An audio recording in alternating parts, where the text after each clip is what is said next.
Congratulations, you finally made it to 4 p.m. You know what that means. Happy hour. It's time to kick back, relax, and dive into the world of sports with the Young Norvelle Show. Whether you're catching up on the latest scores, analyzing the big plays, or gearing up for tonight's games, we've got you covered. So grab a cold one, settle in, and let's talk sports. Here they are, Patrick Young and Terry Norvelle.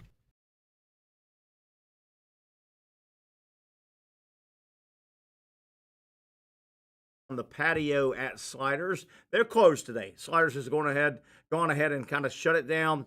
They're reconfiguring everything and making sure everything is good to go. They will be up and at 'em tomorrow and all weekend.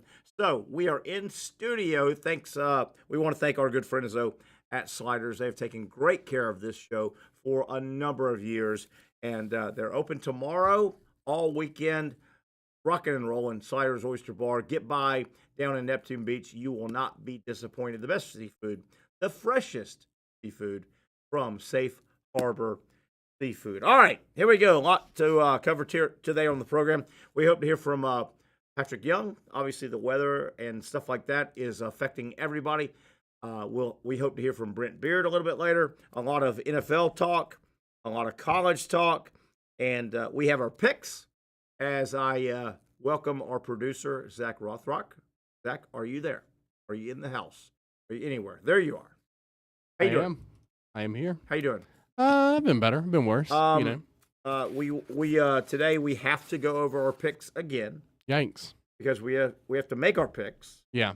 Our three on three is me, you, and Patrick. Right? That's our 3-on-3. That sounds right. And then we have our show picks. Yeah. So, Zach, unfortunately, I have to get back to your score from... And you're really beating a dead horse here, huh? Last week. I think... we'll hang tight. A little behind the curtains here. I think I might need you to pull the mic a little closer. Okay, a little closer. Yeah. Is that any better? There you go. Yeah. Ho! Hold on one second. Is that better? Yeah. There we go. Anyway, so we will have our picks. Patrick, hopefully, will have his picks against the spread. And, Zach, I'll need you to do that as well. Have you followed Major League Baseball, the playoffs? Wow. I've peeked in a little bit. I've peeked in. It seems the Padres are giving the Dodgers everything they can handle. My goodness. That is a fifth game, winner-take-all tomorrow, right? Yeah. They're in Game 5, winner-take-all, Padres, Dodgers in L.A. And you know what? I don't think it matters, though, because those two teams, both West Coast teams, they hate each other, by the way. You know that, right? Oh, yeah. They absolutely hate each other. But a lot of Padres get into the L.A. stadium, and a lot of Dodgers get into the Padres. It's at L.A. tomorrow night. Is it night? I think it is. I've got it somewhere. Yeah, 8:08. 8:08. Yeah. Friday, Game 5. San Diego is at L.A. I don't think where it's played matters. There will be a ton of San Diego fans inside there. If you don't know what we're talking about, the playoffs right now, the series we're in now, best 3 of 5, right? Best 3 of 5, and it's 2-2. It's 2-2, San Diego at L.A. tomorrow night. Now, we've got two games today, right? We've got the Yankees at Kansas City. That's the night game. Mm-hmm. The Yankees lead 2-1. The game is at Kansas City. Kansas City has to win to send it back to New York. That is 8:08 tonight. You also have Cleveland at Detroit. Detroit leads 2-1. So they could close it out tonight. That's the early game, 6:08, the early game. If both series are extended, they'll play on Saturday. So you got two tonight. They could both end. You've got one Game 5 winner-take-all tomorrow, and maybe even two games on Saturday. The Mets, by the way, have already won. They've clinched. They've moved on. How about the Mets, by the way? If you follow baseball, they scuffled for half the year. They bumped around and scuffled and bumped around. And I know friends of mine that are Met fans, they wrote them off. They said, we're done. Well, they got hot in the second half. I think the Mets had the best second half record of anybody in baseball. Probably. And then even in this playoff series, it's been like the 8th and the 9th inning. It's been like the second half of the game, second third of the game. They wake up every time. Yeah, the Mets got a huge grand slam, I think it was, from Lindor to move on. But think about the Mets. They barely got in the playoffs. Remember, they were fighting the Braves for the last wild card spot. right? And the Mets got the 6th seed. The Braves got the 5 seed. Braves were 0-2 barbecue. They were done. They got knocked out by San Diego. The Mets, they've won 2 series. They move on to the National League Championship Series. And, Zach, as if the Yankees don't have enough pressure, they're the Yankees, right? The New York Yankees and their fan base, anything less than a World Series, they're not happy. Would you agree with that? I mean, yeah. When you're chasing number, I guess it'd be 28. 28, I believe. Yeah. When you're chasing number 28, that is the standard. Yes. And then they got a Patrick Mahomes is trying to like punch their fans in the face. Did you see that from their game? They got a lot going on. I mean, yeah, when you got that payroll and you got that brand and you got that glad logo, you said that. The standard is what it is. I'm glad you said that. A, they're the Yankees. Right. B, they've won 28 million bazillion gazillion World Series titles. That Yankee Nation, which is all over the world, anything short of at least getting to the World Series, they're not going to be happy. But, Zach, right across the city, the Mets have made it to the NL Championship Series. If the Yankees don't make it, at least as far as the Mets, drop my pen. Yankee fan, right, is going to be really. There's a lot of pressure on the Yankees. They got to move on. Yeah, that actually just I knew it had been a while, but the Yankees have not played in a World Series since 2009. Oh, really? Yeah. It says they've reached the postseason 4 times since then, but they haven't returned to the World Series since. Wow. And that was when they won their 27th, was in 2009. Wow. So the Mets will move on. The Mets will play the winner of L.A. San Diego for the right to get to the World Series. The Yankees have got to get by Kansas City. Then they would have to play, if the Yankees made it past Kansas City, they would play the winner of Cleveland, Detroit. But, man, I'm telling you, if the Yankees do not make it as far as the Mets, number one, forget the Mets. If the Yankees get eliminated this round and they don't make the ALCS, buddy, New York fan is going to be mad because you said it a minute ago. What was that word you said? Payroll. Yeah. Payroll. Number one, payroll. Number two, the Yankees won like 95 games. They were good all year. Especially the first half of the summer. They were good all year with the payroll. Soto comes over. Aaron Judge played his ass off, is going to win probably the AL MVP. Yeah. Right? He's struggling in the playoffs. If the Yankees, with that payroll, with the players they went and got, Soto, who blended in perfect, with Aaron Judge having a all-star year, if the Yankees get eliminated really before the World Series, they ain't going to be happy in Yankee land. No, definitely not. I mean, how exciting would an all New York World Series be, though? I mean, obviously, if you're Major League Baseball, they would have to they wouldn't admit it, but they would secretly be rooting for the Dodgers and Yankees. Absolutely. But I mean, if you got the all New York, Absolutely. like the varsity Yankees versus the JV Mets, I think that'd be. I mean, obviously, the majority of American sports fans enjoy rooting for the underdog, so the majority of people would be rooting for the Mets in that scenario. I think. Among all the potential matchups that could happen in the World Series at this point, I think that would be the one that I would be the most intrigued in, and I personally would tune into the most. Yeah. See, you put your thinking cap on today. I'm proud of you, Zach. I try every once in a while. You did. Number one, you mentioned they still got some work to do, but it could be a Subway Series. Yeah. We could have the Mets one more series, and they're in. The Yankees would have to win 2 series, and they're in. Now, I will say this. That will not be a good TV series. The TV boys do not want Yankees-Mets. Remember, we had that 10, 12 years ago, that Mike Piazza group. The Yankees and the Mets got together in the World Series. I can't remember. Was it 10, 12 years ago? And it was Zach, it was a TV ratings disaster because basically – That was 2000s. That was 24 years ago. But it hadn't happened very often. No. When it happened – I remember it vividly. It was a TV ratings disaster. You had 2 teams in the same region. Yeah. Now, everybody in that Northeast region, they were riveted, but the rest of the country didn't care. Yeah. It was a TV disaster. What you said a moment ago, though, if the TV boys, if they could handpick, they would go Dodgers, Yankees in a heartbeat. Yeah, you can't beat that. You can't beat it. You got East Coast, West Coast. Mm-hmm. You've got the tradition. I mean, these two have hooked up in East Coast, West Coast series, World Series many times. Mm-hmm. That's what you would have, payroll versus payroll. You would have superstars. I mean, you would have Ohtani and Judge.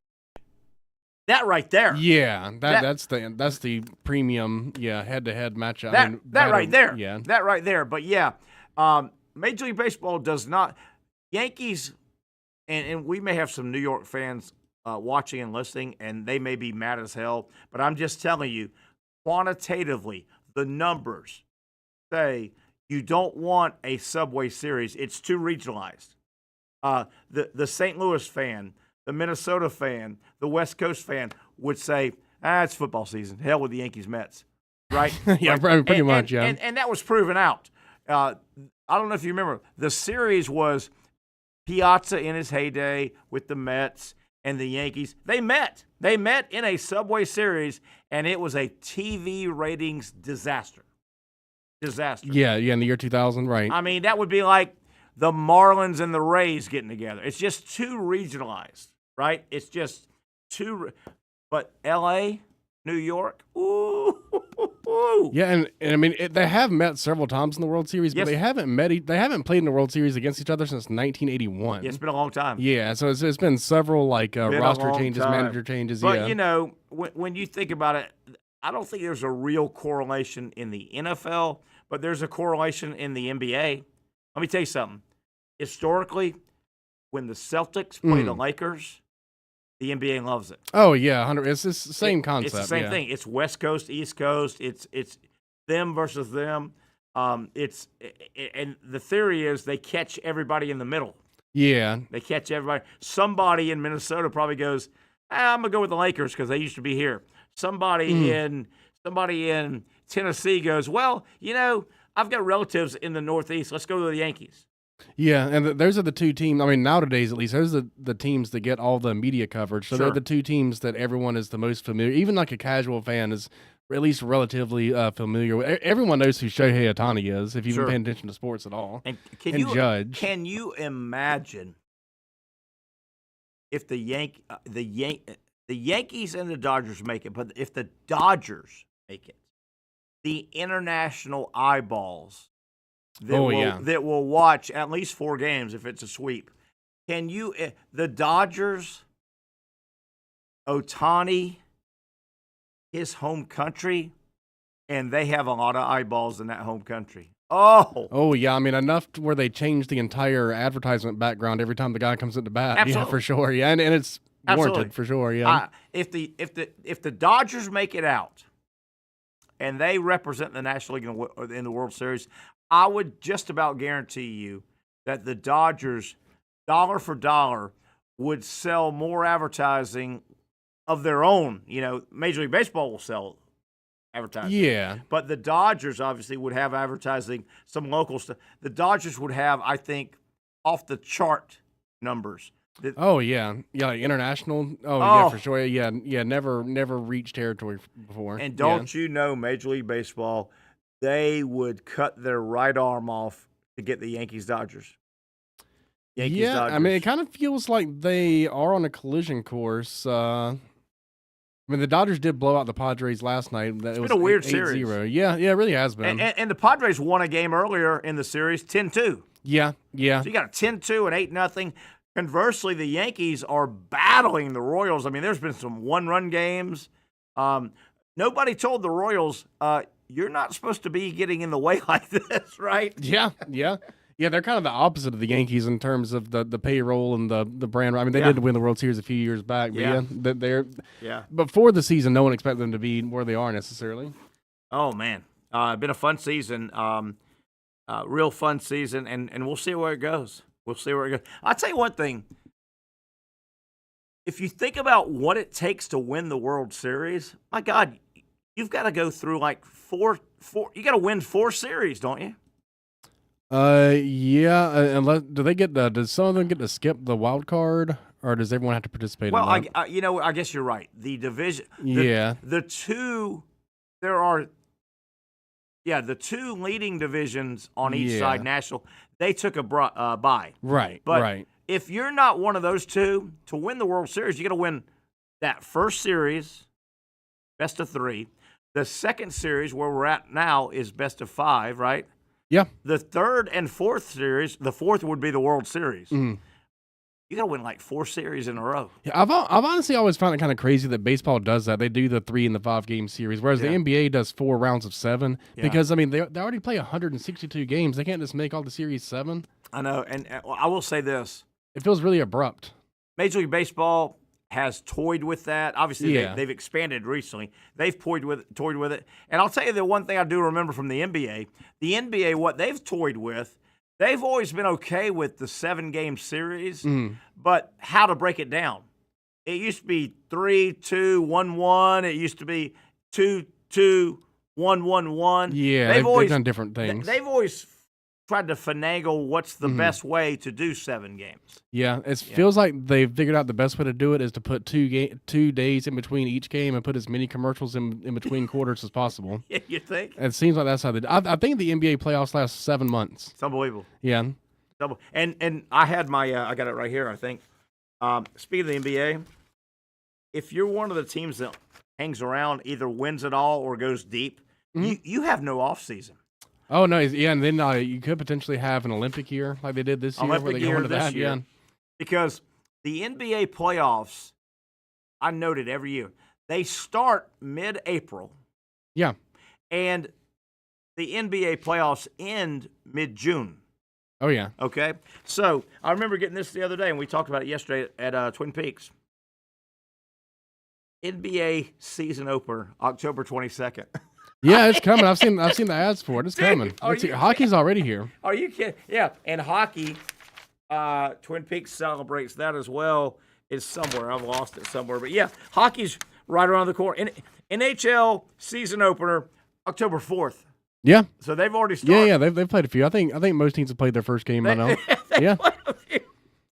But the NBA playoffs, if you are a good team, and every year you win a couple of rounds in the playoffs, I mean, you don't have a lot of time to go to Europe or take a cruise. No, there's not a whole lot of that, yeah.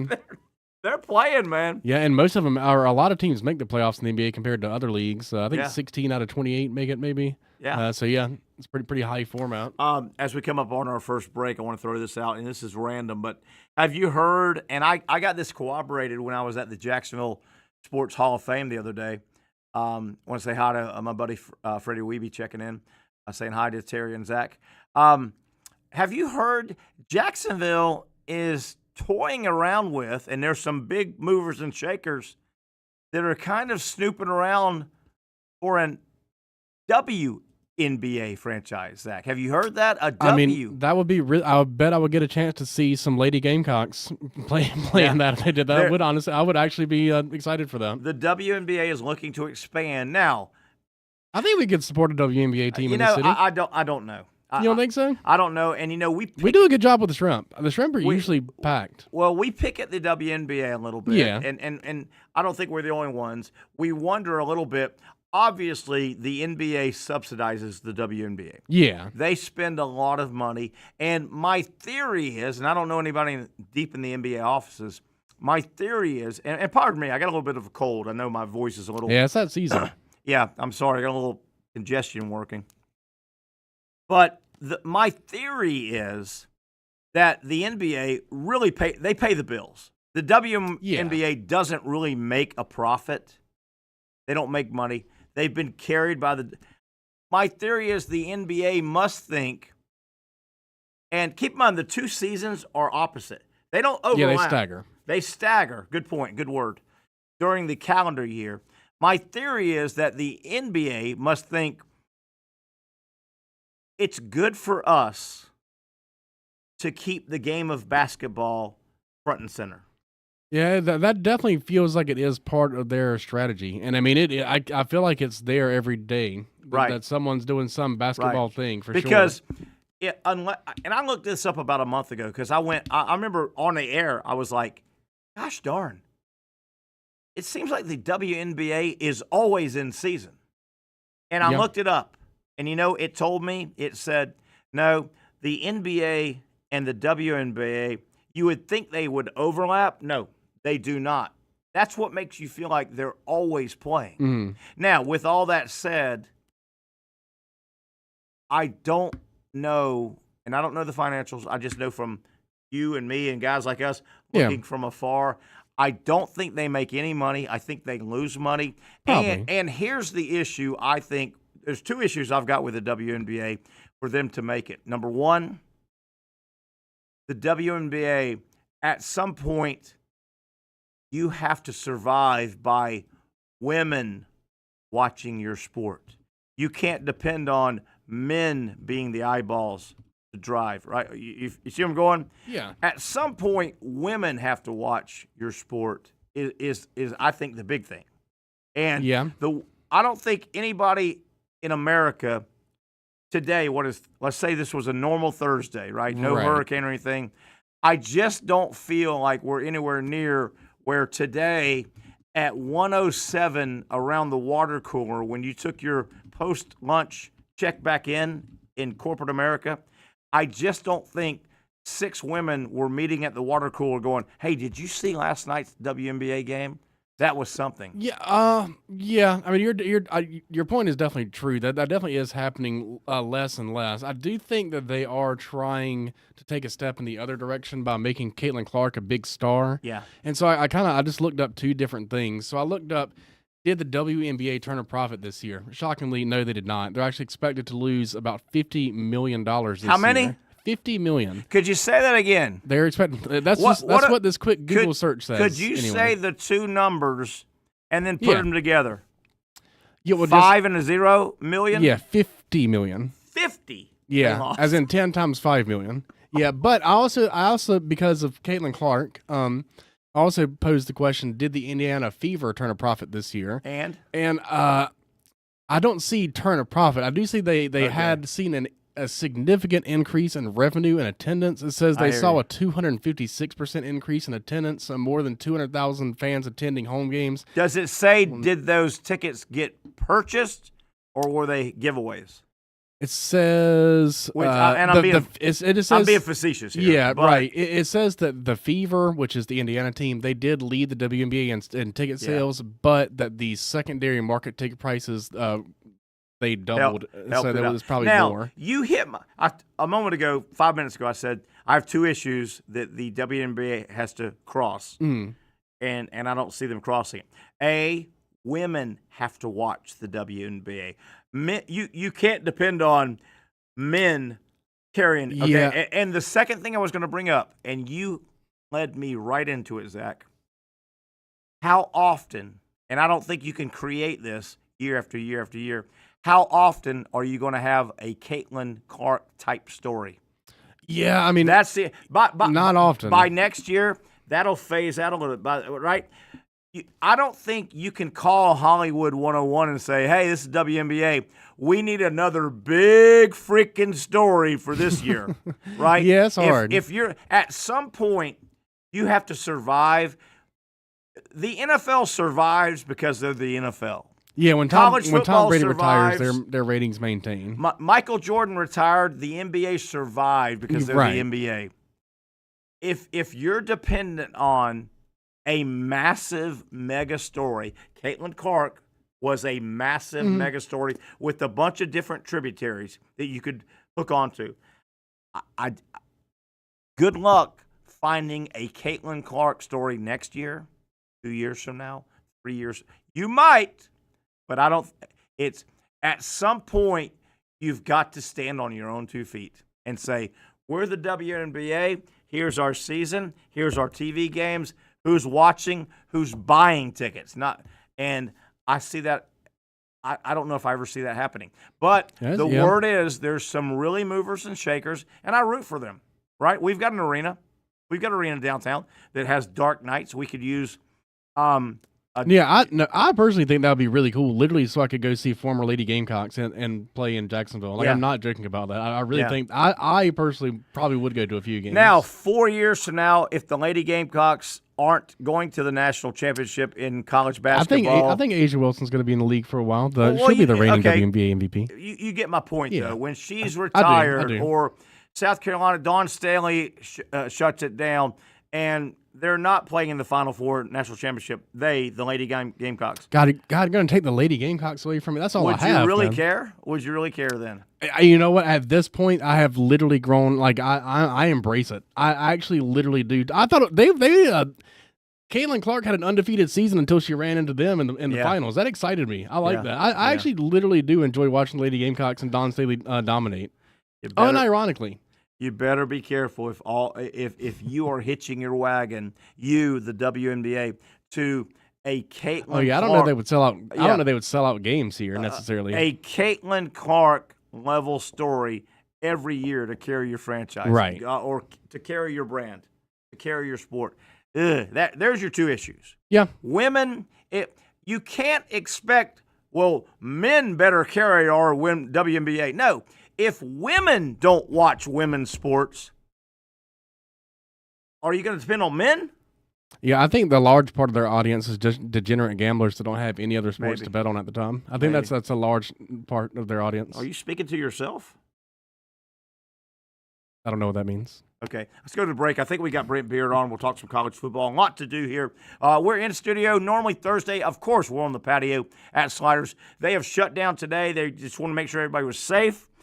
Internally, externally, tomorrow, Sliders, and, of course, all weekend long. They are rock and rolling, open at 11 a.m. tomorrow, Sliders. But we're in studio right now. We hope to have you join us. Feel free to drop us a chat. We'll try to read those as we go. Terry Norvelle here. Brent Beaird coming up next, I do believe. And we hope to hear from Patrick Young with our picks.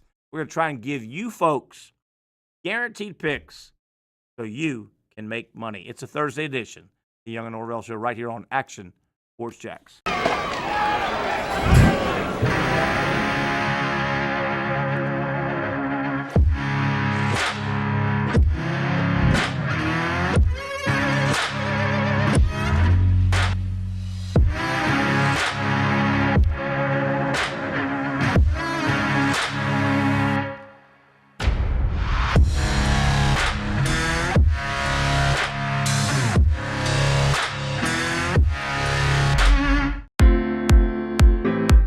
At Southeast Orthopedic Specialists, we know pain and injuries can stop you from doing what you love. This is why our board-certified orthopedic specialists offer the latest in both non-surgical and surgical treatment options and create a treatment plan tailored to your unique lifestyle and goals. So, whether it is a sports injury or that nagging pain that's keeping you from doing what you love, our team has the right treatment for you. For more information or to schedule an appointment online, visit our website. Finally, a family atmosphere, kid-friendly restaurant with a real sports bar feel. Bricks Jack's Beach features all of that and a large, climate-controlled covered patio with misting fans and heaters for all seasons. Mix in an extremely diverse menu that features the most quality and affordable steak at the beach, and there's no reason not to enjoy your next lunch, dinner, happy hour, or big sporting event at Bricks Jack's Beach, 300 2nd Street North in Jacksonville Beach. See you at Bricks Jack's Beach. You really got to hand it to him. Hold on. The previous play is under further review. I'm not sure what he could review, but okay.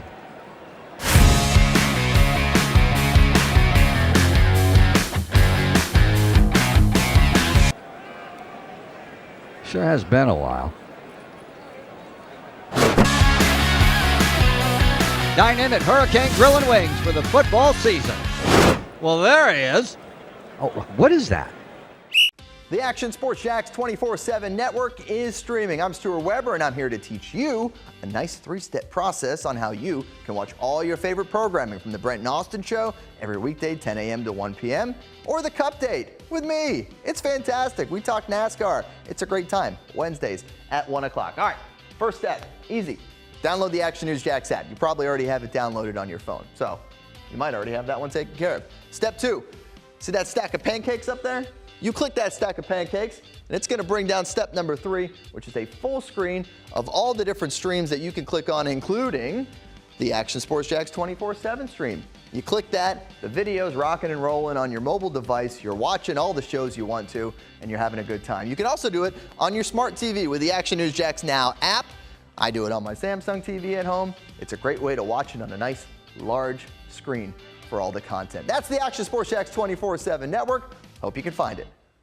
You trust CGC to make your water great, and now you can trust CGC with your plumbing needs as well. Fast, convenient scheduling, licensed and insured. A quick call away at 904-552-1242. You never know when you're going to have an issue with a shower, toilet, or maybe it's a sink that sometimes is easy to fix. All right, let's be honest. I'm not fixing anything. I'm totally staging this because when I have a plumbing problem, I call CGC Water Treatment and Plumbing. Trained professionals, transparent pricing, customer satisfaction. Small problem or even a bigger issue. Maybe you need a new tankless water heater or something a bit more intricate. The experts with 25 years of experience at CGC Water Treatment and Plumbing can do it all. Call 904-552-1242 or visit cgcwater.com. That's 904-552-1242 or cgcwater.com. CGC Water Treatment and Plumbing, an authorized independent Connecticut dealer. Florida license number CFC 1432579.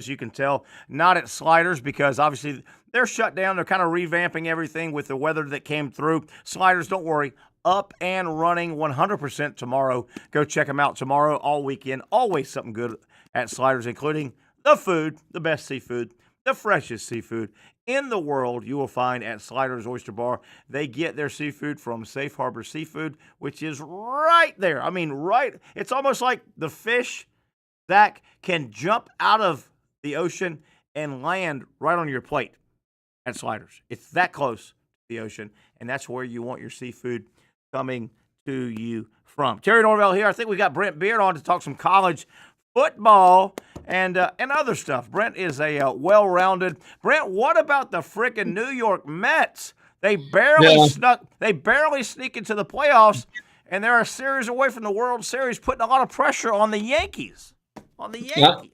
I have no love for the Mets because of our association with the Atlanta Braves. Sure. So that's unfortunate. The Yankees, it may just be with them, my stars. Could you imagine a New York Subway Series again and what that would be? We've had it before. It was a ratings disaster because it really was. It's so regionalized. But, boy, I think the Mets right now, there's always pressure on the Yankees. They're the New York Yankees. The Yankees had such a good year, right? They were front runners. They won 1 million games. They had arguably the best player in the game, Aaron Judge.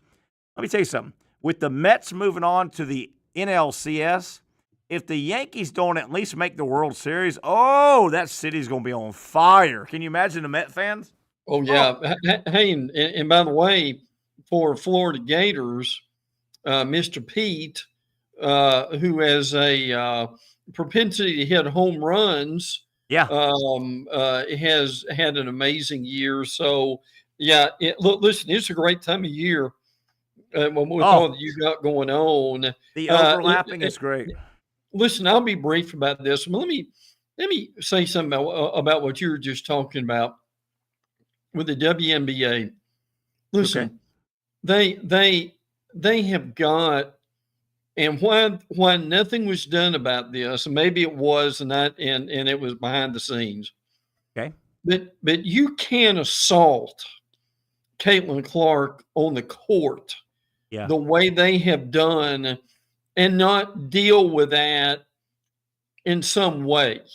Yeah. I mean, they can just say, well, it's just basketball. No, it wasn't. No, it wasn't. I agree. They tried to intimidate her. I don't know if look, I mean, Terry, I'm serious. If you and I were walking down the street and somebody did that to us, we'd be calling the police to come have them arrested. And you know, it subsided a little bit as the season went on, but early on, you're right. And I didn't understand it because what's the phrase? The hand that feeds you, or what have you. I mean, Caitlin Clark. Can you imagine the WNBA this past season, which just wrapped up? I think they finally played their championship series. Yeah. Can you imagine WNBA? What their numbers would have been without Caitlin Clark in that league? It would probably barely move the needle at all. And I'm not going to belabor the point, but that really turned me off, and I'm sure it did a lot of other people. To where you can be playing and out of nowhere just body slam somebody to the floor. Terry, where's your commissioner? Where is your good point? Are her teammates and her coaches taking up for her? I mean, the only draw you've got in that entire league. And you want to put her in the hospital?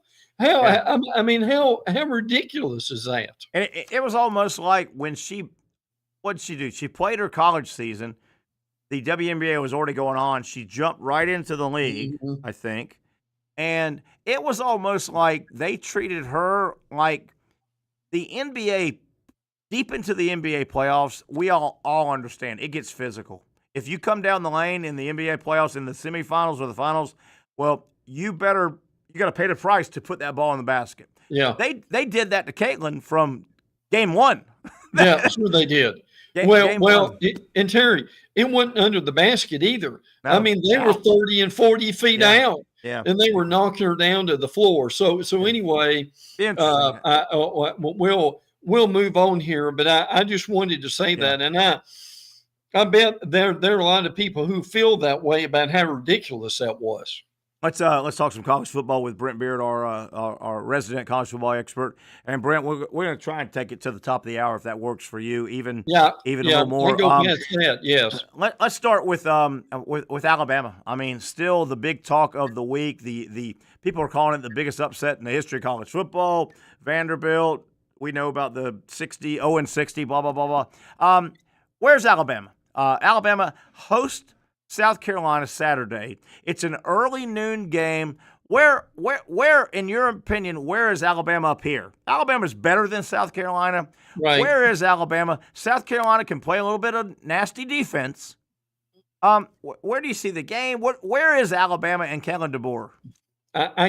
Now I can't see Lenore Sellers and Robbie Ashford, as you and I have talked about over the last few months, being real successful there. That they've really struggled offensively, but you're right, they've got a really good defense. But Alabama's got the better roster. Of course, they had the better roster against Vanderbilt. Sure. But I think what's going to be important about this is all about their defense. Their defense has got to get better. I mean, they played now again. They basically played a wishbone team, is what they did. And they didn't play well against it because they didn't pay attention to their assignment. So this year, now what's important for them is you got South Carolina this week, and you've got a game next week with Alabama and Tennessee. Oh my! That I'm not going to say that will put one of them out of the playoffs. It might, because I still think you get in right now at 10-2. But that is humongous really is. When you think about it. And Tennessee obviously has got a big game with Florida, and we'll get into that in a minute. But I agree with you. I mean, going back home, I mean, they've got to be more focused. I think they've had a good week of practice. Sometimes that means something, sometimes it doesn't. But they've got to be able to run the ball. They've got Jameer Miller, and they've got Haynes. And Justice Haynes, and you've got to be able to run the ball better than what they do. So it is a big game for them, frankly. And you wonder, obviously, you want to win a game. That's the ultimate goal, is to win a football game. But if you're Kellen DeBoer and you're Alabama, they really need a 24-point, a 30-point win, right? To kind of say, okay, it was a hiccup. Oh, yeah. It was a hiccup. What's the temperature in Tuscaloosa? What's the temperature in the state of Alabama, the talk shows and the columnists? What's the temperature with regard to DeBoer 5 games in, he's lost to Vanderbilt, for God's sakes. Yeah, I think they realize that it's early and it's going to take some time. I think what now this gets silly, but you'll get this. I mean, on his Colin show last night, they were questioning him. They had 2 questions about how he's dressing. Wow. So, Wow. And see, I don't know if I know you saw it, but he had a cap on, and he just had an Alabama T-shirt. Yeah. Just basically like you'd wear to practice. Yeah. So they didn't particularly like that. Now, look, Nick Saban wasn't exactly GQ material either, with the way that he dressed a lot of times. Oh. But at the same time, and listen, let me give you a part of this that no one's talked about yet. Do you know who the quarterback coach is of South Carolina? You probably do, but our listeners don't. It's Mike Shula. Oh, my. Mike Shula. A sighting. The former Alabama coach as the quarterback coach at South Carolina. Oh, my. Terry, since he left Alabama, he has done 1 interview. He turned down interviews for this week. Right. But Shula really doesn't want to talk to anybody. He did an interview a few years ago at the Senior Bowl. Okay. And that is basically it. And I can tell you right now, this is revisionist history, but if Mike Shula, listen, Mal Moore was the AD then. He goes to Mike Shula and says, Mike, we like you. We think you could be our coach for the future. Well, but we need you to get another offensive coordinator. Well, he refused to do that. Oh, and because of that, Mal Moore didn't have any choice, and he went and fired him. Of course, they hired Nick Saban. The rest was history. So they will show a picture of either him on the sidelines or in the press box, and they'll bring some of that up. But I mean, look, you remember this. I mean, even Shula at Alabama had a 10-win season. Yeah. They were 10-2 around in 2005. Yeah. It didn't go well in 2006. So I just thought that was interesting that no one really has paid any attention to that. That will be a little bit of a side note for that game. And and I believe everything you say. If Mike Shula at Alabama back then, if he had a 10-2 season, we all knew he wasn't the guy. But he still had a 10-2 season. Oh yeah. Oh, Kalen. Hey, let's switch it to Florida, Tennessee. Gators have won 18 of the last 20. Unbelievable. That's right. 18 of the last 20. The game is in Knoxville. Yeah. Tennessee, I knew they were going to a snake pit. I mean, Arkansas was going to give them hell. I took Arkansas in our picks because I got 14 points. I got 2 touchdowns. I won it because Arkansas won straight out. Tennessee could only muster 14 points on offense. They're better than that on offense. Is it a quarterback situation? He's just got to mature, Nico. And how do you run out of bounds without just throwing the ball in the end zone on the final play? I was gonna bring that up, Terry. If this kid's good as they say he is, what in the world is he? Listen, didn't that remind you of Anthony Richardson throwing it 5 rows deep? Yeah, against Vanderbilt. Threw it 5 rows into the stands in the end zone. Yeah, Don't you, if you're Nico, you've got to have the presence, but don't you throw that thing like a punt and make it come down and say, hey, we may catch it in the end zone, we may not. You can't run out of bounds there. No, I don't. Now the reality is, what people forget is Arkansas has beaten Tennessee like 4 times in a row the last time they played. I did not know that. In the state of Arkansas. I didn't know that. But look, Travis Williams, who is their D coordinator, Terry, they need to give him a new contract. Yeah. Immediately. What they've done defensively is unbelievable. Even with, and we don't know if Green's going to play or not coming up. That's a little bit up in the air.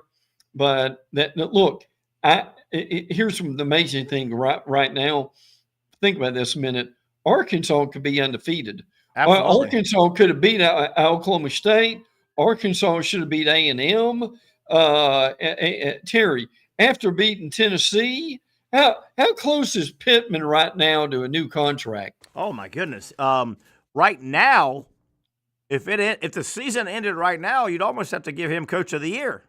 And I know they're not undefeated, but I mean, what we thought and where they're at, Arkansas, and they're fun. They're fun to they're fun to watch. Boy, you wonder though if Florida can hang around. Yes.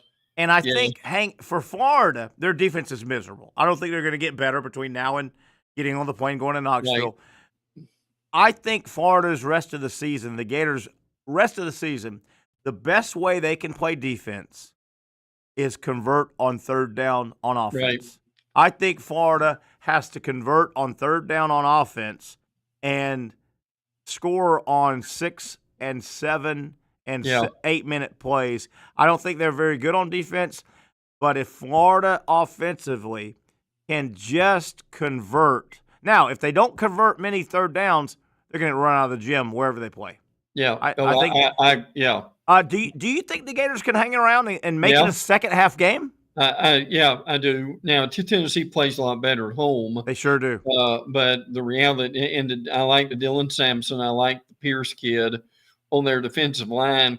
Now, if we need to go to break, we'll continue this on the next segment. But I want you to help me.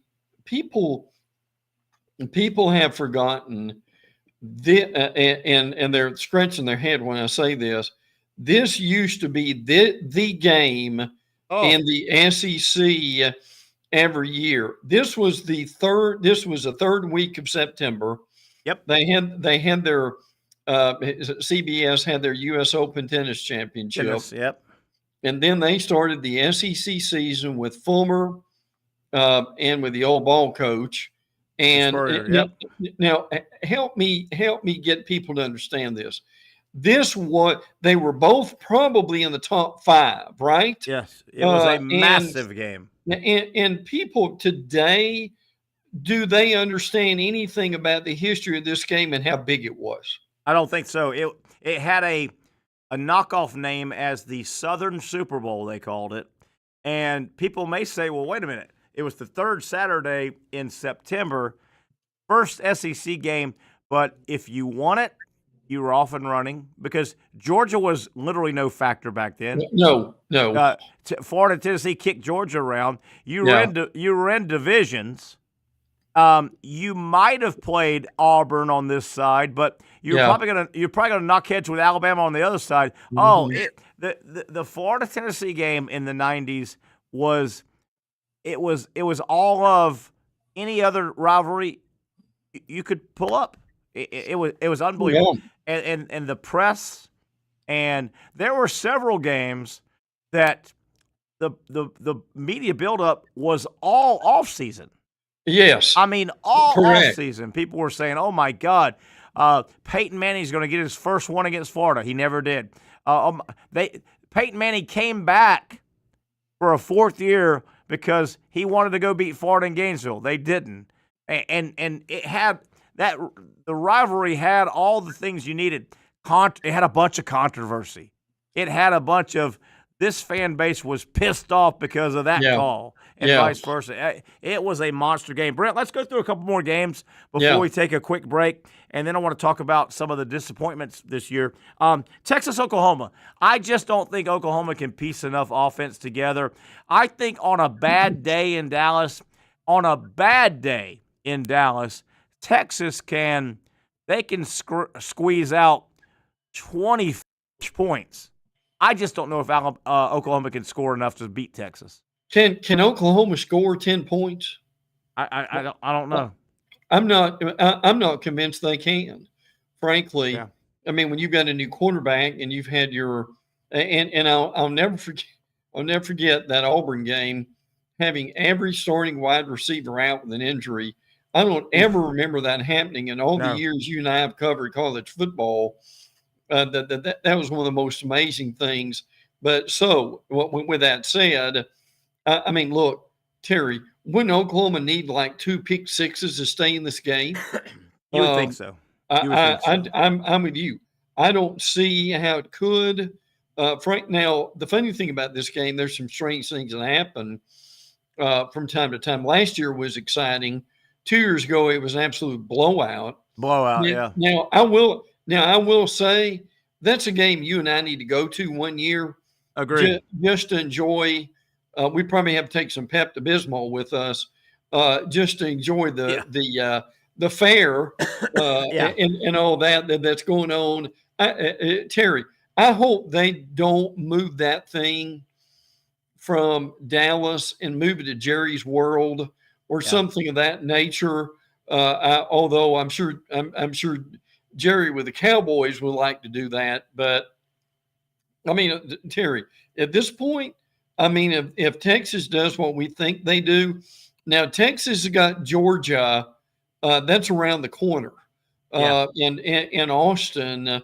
But I mean, I'm with you. Now Oklahoma's defense is good enough, but look, I can see this thing being what 28-7, and that would be a rout with that Oklahoma defense, wouldn't it? It really would. It really would. A couple other big games before we take a break. Come back with a second segment with Brent Beaird. Penn State is at USC. USC is reeling. I think the luster is now just about off of Lincoln Riley. I just think he's a guy. I think Lincoln Riley is a guy that might have had a little Peter Principle under his career. This is one Penn State needs to go win, though. James Franklin needs to win this game. We won't spend a lot of time on it, but your thoughts, Penn State going to the West Coast, USC. Yeah, let me say a little bit about USC. Riley, the USC coach, and Terry, in his last 20 games, they're 11-9. 11 and Terry, there are people, help me if you've heard this. There are people who want him to come to Florida. If Napier was fired, there's no way in the world that that I would hire Riley at this point. And B, did you see this week? He's at a press conference. Guy asks a question. It's a pretty normal question. His reply to that is, well, I don't think that's a very professional question.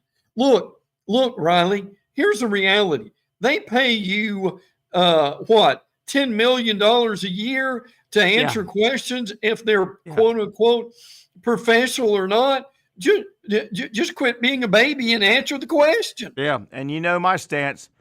I've seen it too many times. When coaches at that level or higher get belligerent, it ain't good. And it sounds like that was a belligerent answer. Real quick, we'll zip through a couple more. Boy, a late night game that's intriguing because you know what? A lot of us rip on Deion for some stuff.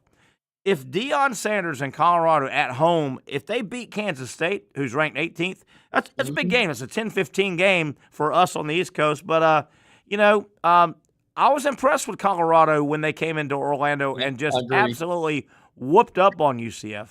Oh, yeah. Yeah, UCF at that point was averaging 375 yards a game. And they kept them to 177. Now the Gators did a good job with them too. Yeah. But now the other, part of your problem here is people who think Gus Malzahn's an elite coach. Gus Malzahn averages 4 to 5 losses a year. I don't mean every now and then. I mean a year. Yeah. So, but to your point, that was still impressive. Now I'm with you. This Kansas State team, since Bill Snyder left, They've kind of got it together. Yeah. And they're playing extremely well. I mean, their long-haired quarterback is a sight to behold. Avery Johnson. Yeah, I love him. Love that guy. Yeah. It reminds you of the former Alabama basketball coach. But I'm with you. That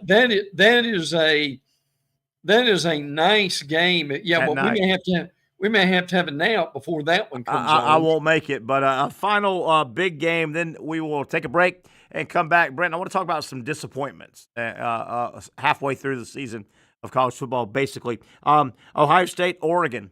Both of these teams have flown under the radar. We've known their top 5, top 10. They just haven't had a marquee game. I mean, Ohio State, right. Iowa was a national game, but nobody tuned in just to watch Iowa and their miserable offense. No. Ohio State thumped them. Oregon's kind of just gone through the paces. First big national game for these two. I like Ohio State and all their offense on the road. Big potential win here for Dan Lanning in Oregon, though. That's the big one this weekend. Your quick thoughts on that game? He would change college football if Oregon won that game. Now, Oregon started really slow, and I think they're going to be better.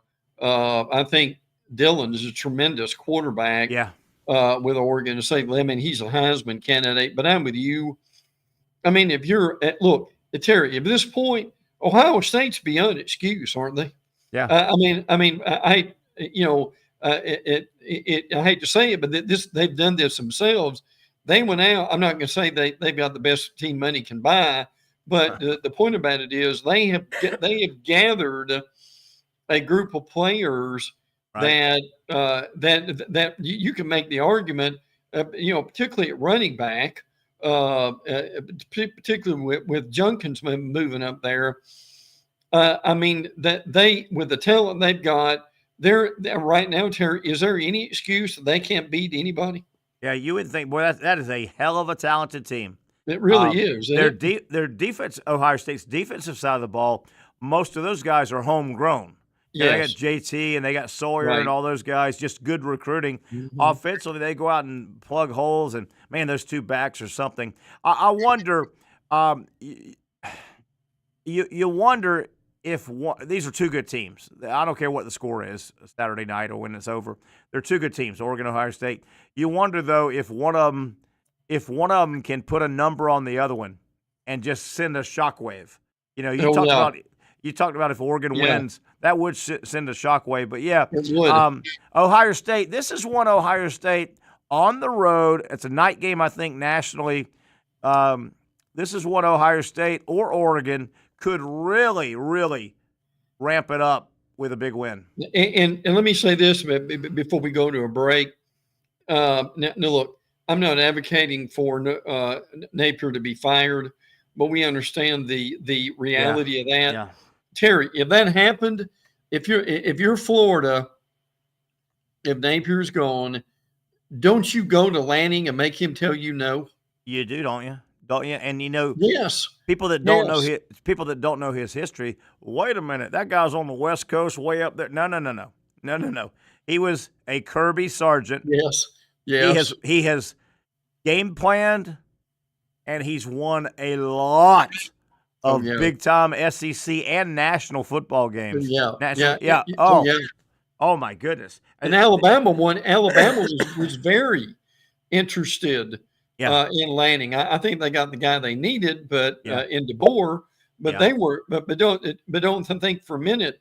I think that was much more than a smoke screen. Yeah. I think they coveted him. And I don't know this at all. I don't have a source, but it just does not seem like Dan Lanning is going to spend a long career in the northeast. Right. I think Dan Lanning is down here. When he has a proposal with one of the big boys in the South, a Florida, an LSU, a Tennessee, an Alabama, and Auburn, one of the big boys, a Georgia, if who knows what with Kirby. Don't you see Dan Lanning coaching below the Mason-Dixon line soon? Oh, yeah. I mean, as you said, that's where his roots are. And listen, let's you and I get rid of this rumor here that Kirby's going to coach Georgia at the end of the year and then go coach the Jets. Yeah, you're hearing that a little bit. Have you seen that one? Yes, I have. Look, some dodo head put that on Twitter, and I've had I bet you have too. I've had 2 or 3 people text me that and said, "Oh my, look what I see on Twitter here." And my response to them is, when you see it one time on Twitter and you don't see it any other time, that means it's not true. If you've got, I don't know what, a dozen reputable media people saying that's possible, well, then you pay attention to it.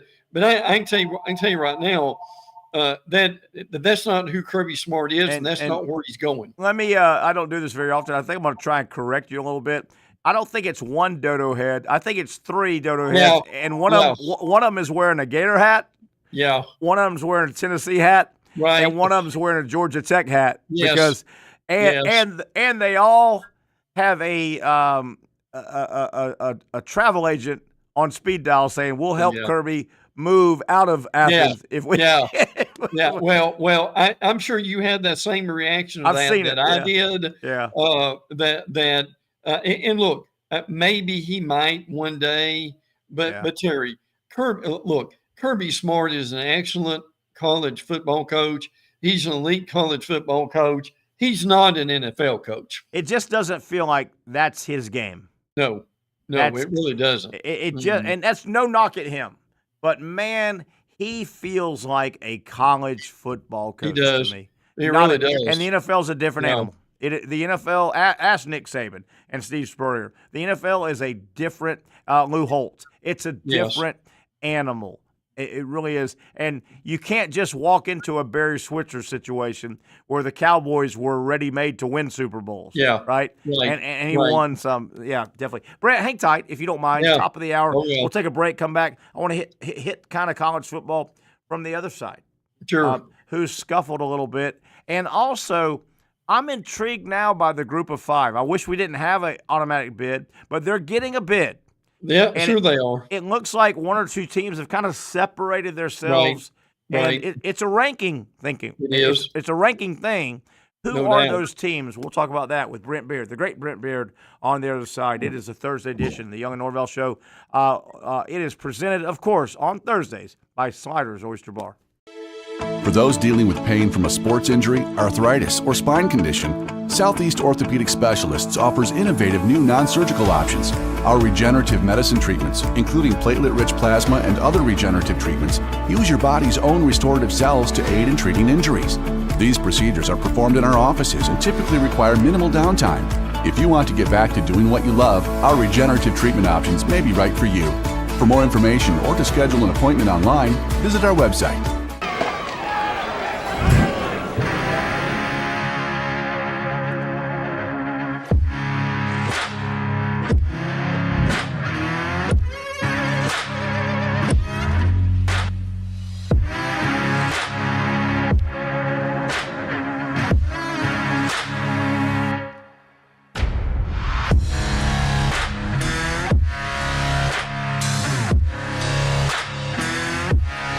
Finally, a family atmosphere, kid-friendly restaurant with a real sports bar feel. Bricks Jack's Beach features all of that and a large, climate-controlled covered patio with misting fans and heaters for all seasons. Mix in an extremely diverse menu that features the most quality and affordable steak at the beach, and there's no reason not to enjoy your next lunch, dinner, happy hour, or big sporting event at Bricks Jack's Beach, 300 2nd Street North in Jacksonville Beach. See you at Bricks Jack's Beach. Since 1936, Procter Ace has been proudly helping Jacks with all your home and garden projects. Whether you need tools, paint, plumbing supplies, or expert advice, we've got what you need to get the job done right. Looking to brighten your yard? Visit our garden center for plants, tools, and everything to make your outdoor space flourish. You're not just shopping here, you're part of our community. So come in today and let us help you tackle your next project with a smile. After all, Ace is the place with the helpful hardware, folks. When I say it means something to me, gentlemen, it means something to me. High school football is back and it's bigger than ever. Welcome to the Friday Night Zone Blitz. It is bigger than a game. Watch the biggest games each week live as the action unfolds with instant reaction and analysis from our Hall of Famer, Kevin Sullivan. It starts with live look-ins at the top matchups, including our Jaguars Prep Whataburger Game of the Week, and that is just the beginning of 4 straight hours of coverage. From 8 to 10:30, the Friday Night Zone Blitz is streaming on our Action News Jax app and online. At 10:30, the Friday Night Blitz you know and love. A half hour of highlights from around the area.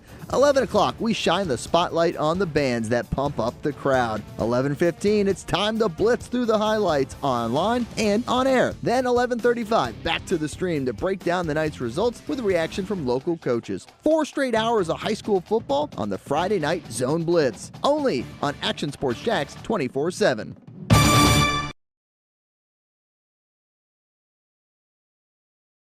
Baker Sports is local sports. Uniforms from Pop Warner and Little League to travel ball, high school, and college. They make you look good.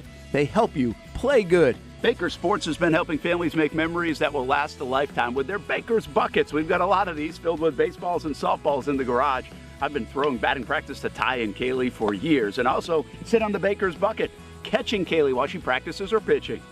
Yeah! Baker Sports is homegrown, and a lot of employees that used to play on local ball fields now work for Baker Sports, now helping you look good, play good, and make memories of your own. Visit Bakersport.com to see what Baker Sports can do for you. Custom apparel, Nike, Under Armour, Adidas, embroidery, screen printing, and more. Baker Sports is local sports from Jacksonville to anywhere in the Southeast. Bakersport.com.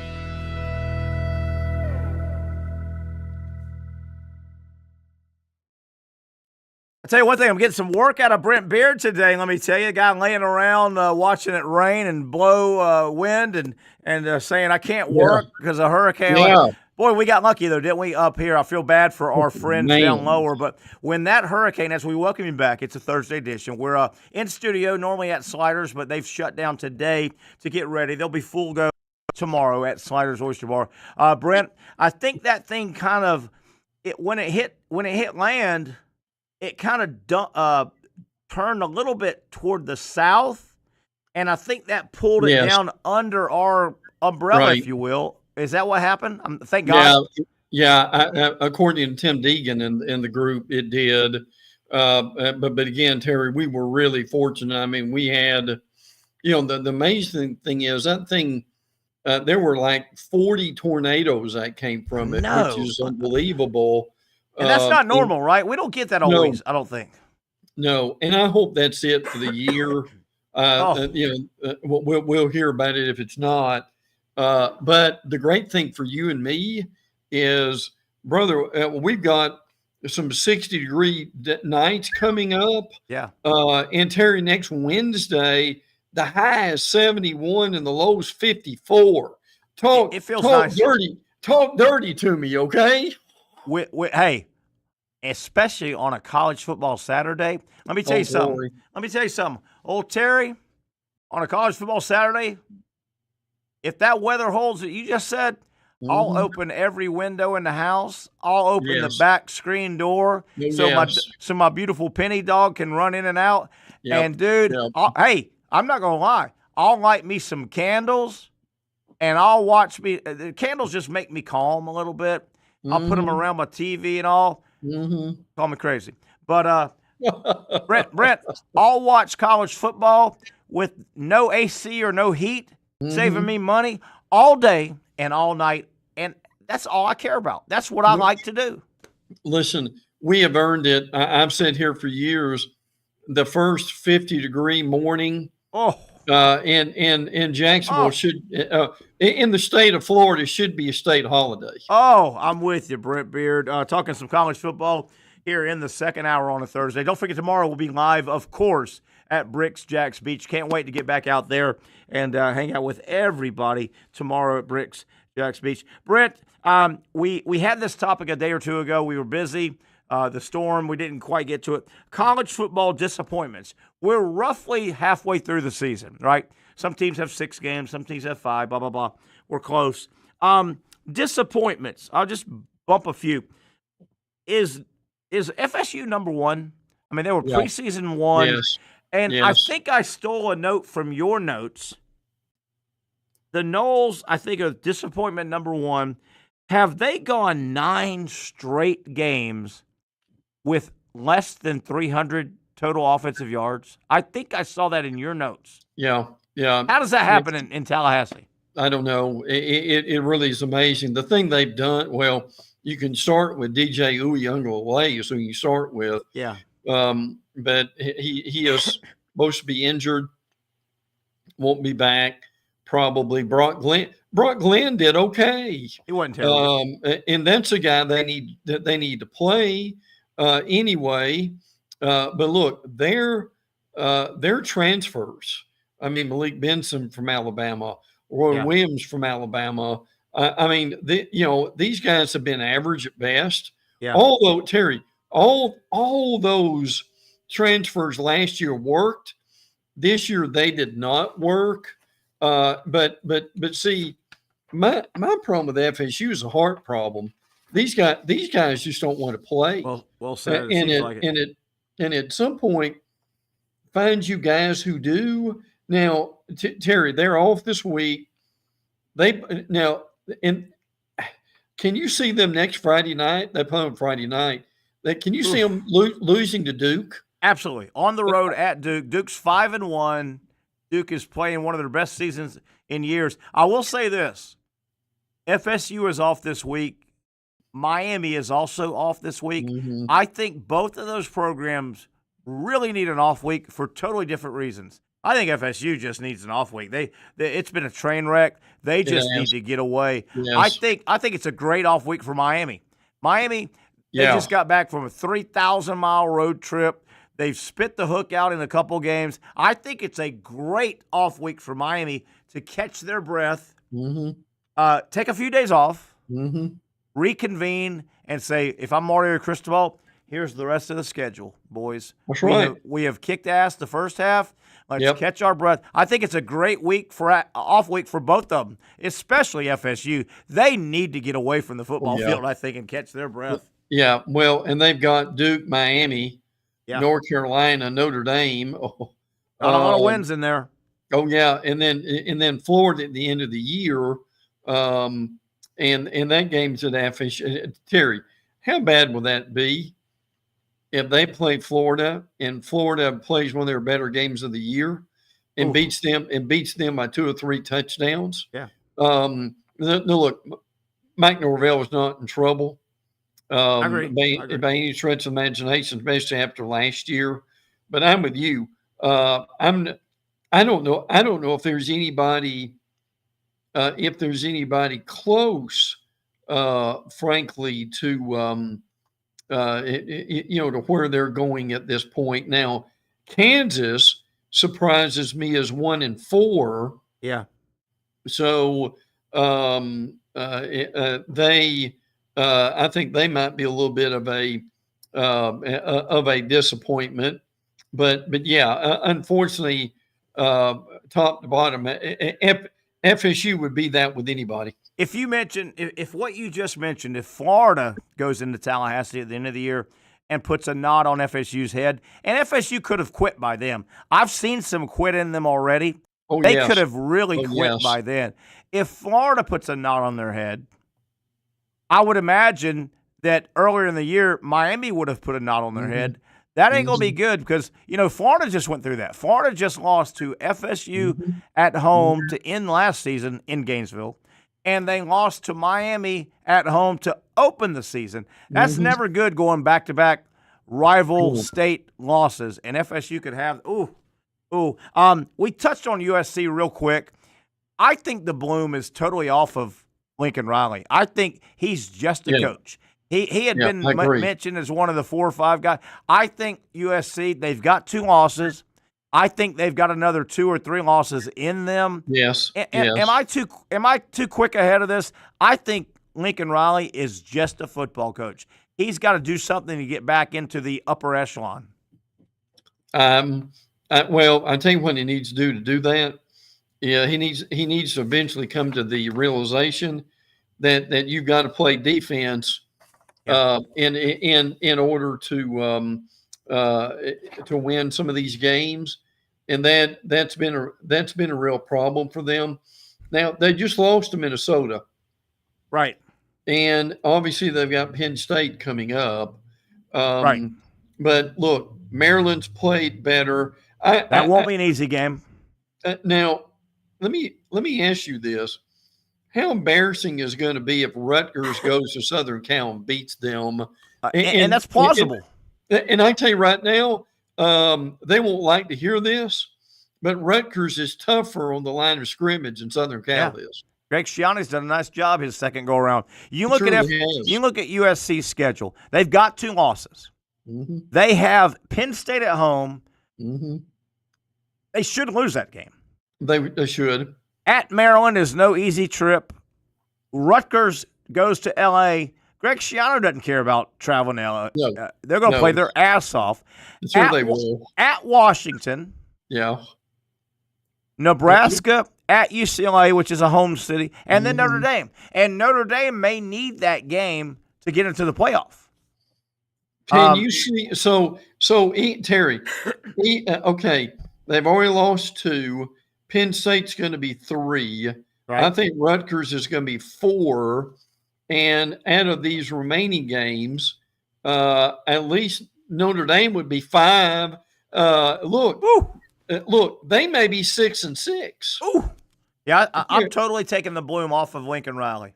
If that, Terry, look, I'm not saying they're going to fire him, but if they're 6 and 6, I mean, the seat's got to be warm, doesn't it? You would think a little bit.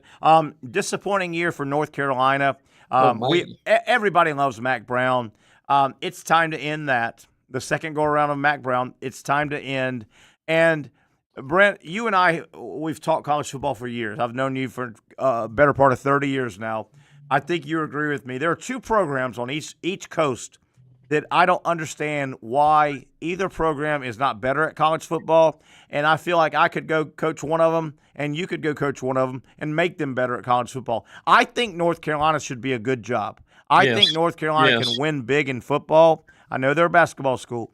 And I also think UCLA on the other coast should win. I correlate those 2 programs, but the Mac Brown thing, it's time for Mac to step aside.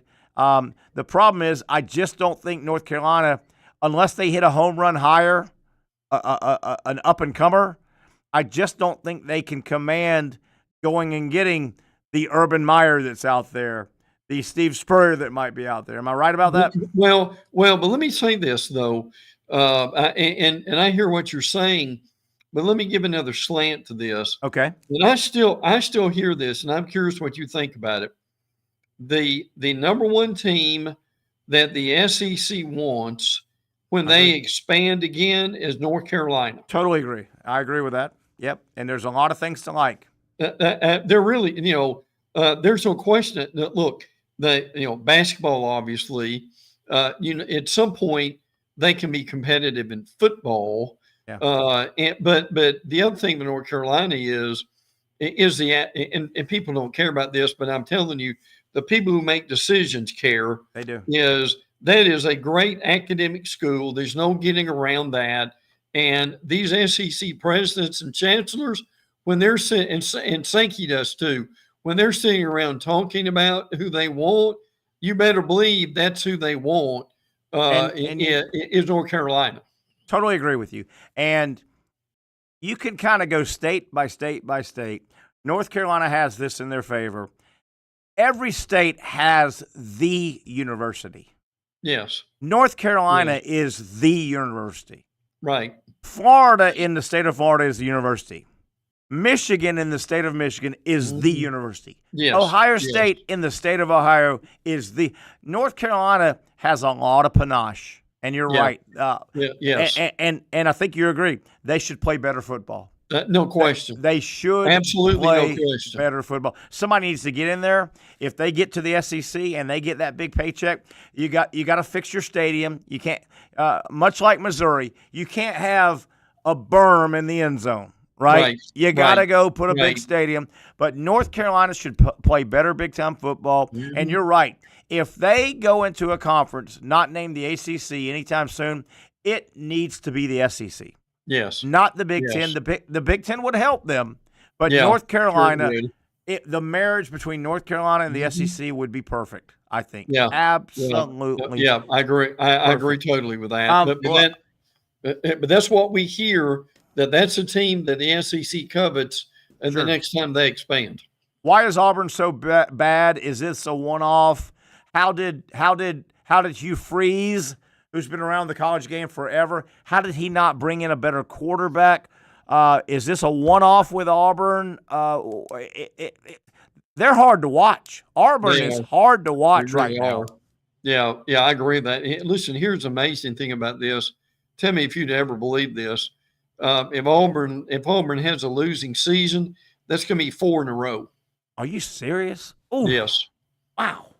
Yeah. Wow. Yeah. Now Harsin did them no favors. No. But listen, this is Terry. This is on Hugh. Okay. This is on Hugh and the quarterback situation. And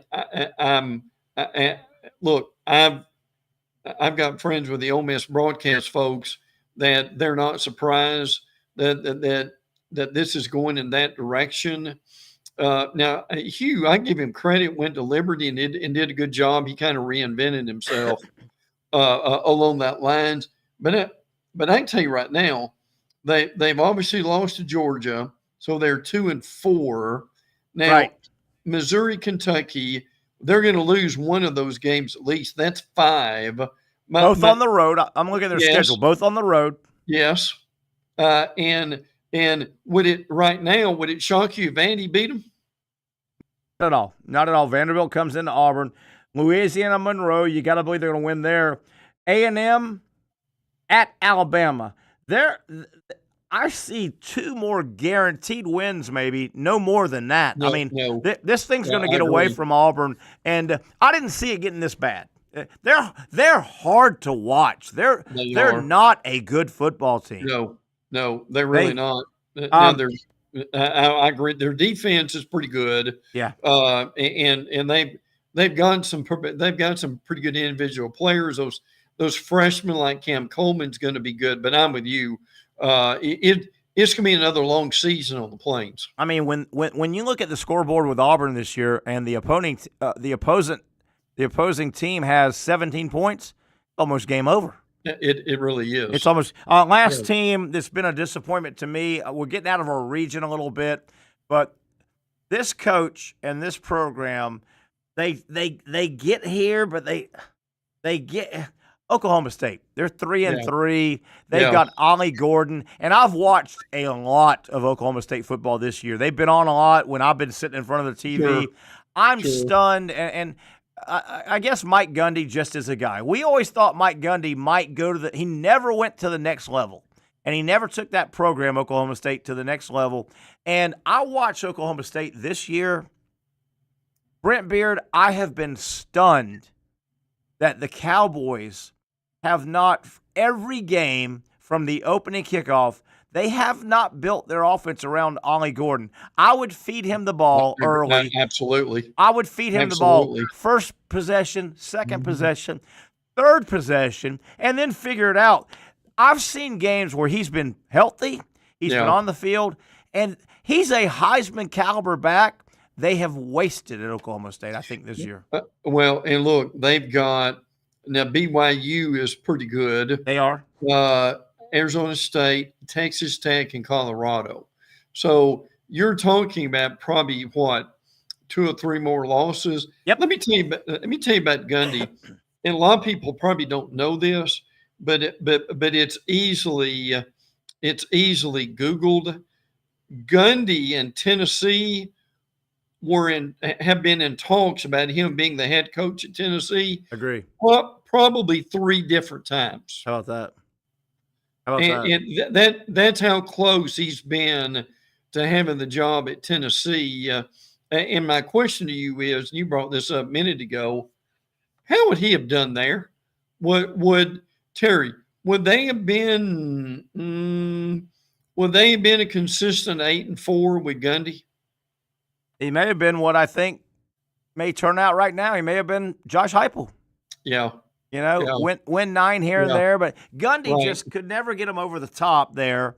And I just can't believe how they have not used Ollie Gordon. Yeah, I agree with that. It just blows my mind. Brent, we'll get you out of here on this. We talked about FSU and Miami. I think it's a good off week for both of those guys. FSU plays an awkward game, though, next Friday at Duke. It's going to be an awkward game. Duke's pretty good. I think Miami needs to catch their breath. They're halfway home. Bad news for FSU. Linebacker DJ Lundy out for the year, one of their leaders on defense. He did not play against Clemson. He's out for the year. And Brent, really quick, this could just be rumor and out there. Did you see a little blurb today about some type of capital equity group that has talked about raising $70 trillion and asking basically for the rights to run college football Yeah. And they would bring off the big 70 schools, which I kind of like that concept. Yeah. But is it they want all the rights and say, hey, we're going to run it for you. We want to basically we want to buy college football and run it the right way with Big 70. I know this is just breaking, but is there anything to this? Did you see that? I don't think. I think if this one that I read, and I think it is. I think this is like a couple of ex ESPN and Disney guys. But Terry, here's my thing: would Sankey and Petiti, SEC and Big Ten, would they go for that? I don't think there's any way in the world they'd go for it. They're making their pitch to these ADs, and I'm sure the money would sound good, but Terry, these guys, these commissioners, the only thing they like more than money would be control. And there's no way in the world those two guys are giving up that much control, are they? And it sounds like that's kind of this concept they're throwing around, like, hey, we want to buy college football and run it and manage it, and you SEC and you Big Ten, we're going to hand you $9 billion a year, and I mean that by $9 billion. The NFL TV numbers every year. They come in around $13 billion. So college football, $9 billion. TV would pay most of it, but that's kind of what they're saying. We want to run it right. We're going to nip it off at 70, which I love, by the way. Yeah, they need to nip off college football. Right. We don't need 130 and try to manage that. But I think it's just think of all. Can you imagine trying to put that contract together? How it would take years to make I's and T's. Yeah, it really would. And by the way, now something more feasible is, and we'll get into this either tomorrow or next week, is that they're doing away with the letter of intent. Yeah. And look, you're rather astute with this. You know what's coming with this. If you're doing away with the letter of intent, well, what's going to replace it?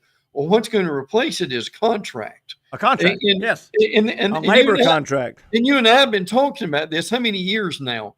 That this is going to happen. Now, and again, they've limited both the windows for the portal, and which they thought they were going to do away with the spring portal for football, but they're going to keep it and only give it like 10 days. So that is going on now, and I think this is going to lead to them doing something with an early signing period. I think eventually we're going to see an early signing period in the summer, which frankly is where it needs to be anyway. And then they're going to have one in the summer, and they're going to have another one either in February or when they've got it now in December, and just live with that. I love that new proposal, though. I love it. I love it all. I think we're slowly, in terms of the players will sign contracts, labor contracts, because once they do that, the players then will form a union. Yep. And college football will have their union. Yeah. And then they will be able to make rules and regulations that they can't do right now. That's right. Can't. Yes.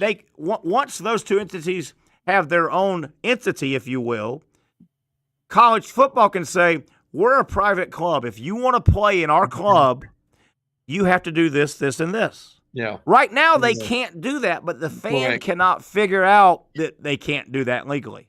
Yeah. The fan just can't figure that out. They need to cap this. The NCAA can't cap anything right now. Right. No, the NCAA is still trying to reinvent themselves. And the big thing with this too is how is this going to work out for Title IX? We never forget about that. But Title IX. Title IX. I know. But that, those are things coming down the pike, and people need to be ready for that. And look, this portal thing is going into effect this year. I mean, it's going to effect immediately, frankly. So, but there's but yes, there's still a lot brewing out there. But yeah, I saw the 70-team, $9 billion deal. But I again, they might, but I just don't think there's any way these college commissioners give up the control they've got to somebody else. Yeah, I'll tell you one thing. If I was SEC, Sankey, or Big Ten, if I was those two,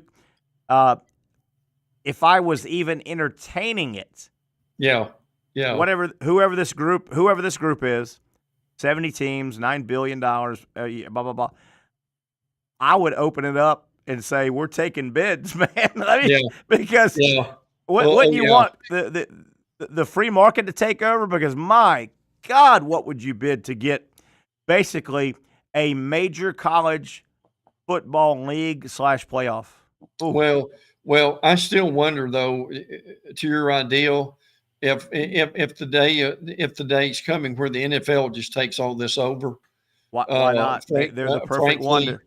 Now, if they did, they would do it with a view to make all of it work for them. And I mean, as if it's not now. The way it's going. Anyway, I'll never get off. Hey, Brent, I'll never get off that theory that if you could handpick anyone to run college football, why would you not go to the NFL? You've done it all. You've done it. You deal with owners, which are the universities. You deal with player unions, which you deal with salary cap. You deal with you've done it all. Reinvent the wheel. Hire the NFL, who has a vested interest in college football. The NFL has a very, very vested interest in college football. It is their audition stage, right? Yes. College football is their. If you're trying to go get a movie part, you have to go audition. If you're a beautiful model trying to sell clothes, you have to walk that runway. Yeah. The runway, the audition stage for the NFL is college football. The NFL should run college football. I'm telling you. Yeah. And Terry, as we go to break, I'll leave you with this, and we'll talk about it either more next week. Sure. Sorry to keep you so long, buddy. The game, I've enjoyed it. That's never a problem. Look, the game that people aren't really talking about that maybe have as many stakes as any game played this weekend beyond Oregon and Ohio State is LSU and Ole Miss. How about that? Elimination game. Elimination game. I'm not going to go that far, but I get what you're saying. Hey, not that Kelly doesn't. Lane Kiffin needs that game. Yeah, he does. He really Lane does. needs that. I agree. Now Kelly had a loss to Southern Cal, which looks worse now all the time. Yes. The way they're playing, but LSU only has a loss in the league. That would give Ole Miss 2 losses if they lose a game. Ole Miss is struggling running the ball for one reason or another.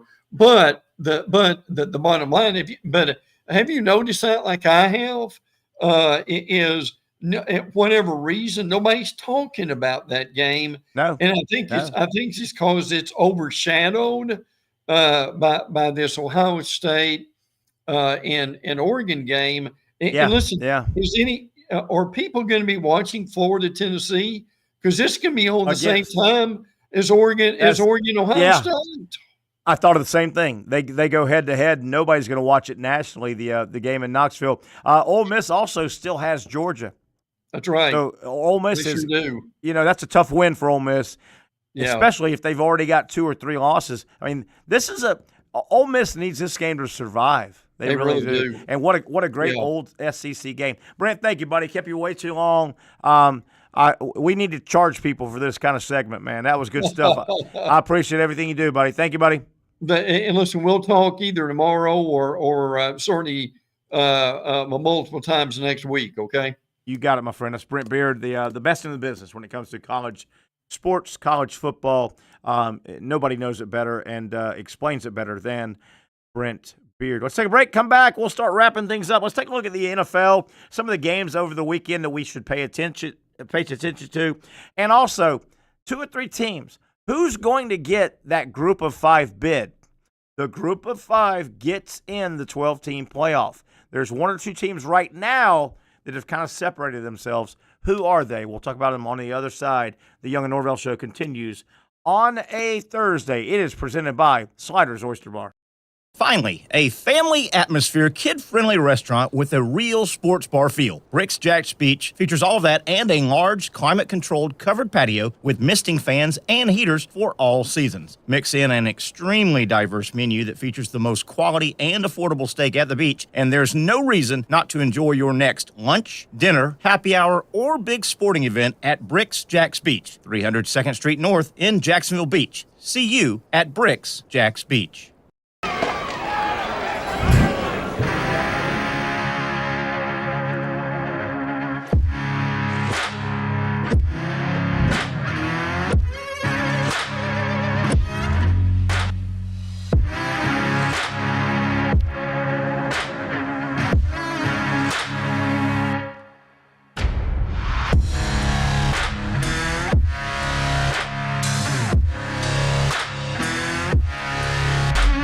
For over 20 years, Southeast Orthopedic Specialists has been providing the highest level of orthopedic and spine care to patients throughout Northeast Florida. Now, we're making that same great care even more convenient with Southeast Orthopedic Specialists Direct, a walk-in clinic where you can be seen for pain or injuries with no appointment needed. Staffed by orthopedic physicians and specialists, we offer everything from diagnosis and treatment to imaging and bracing, all with no appointment needed. For more information, hours, and locations, visit our website.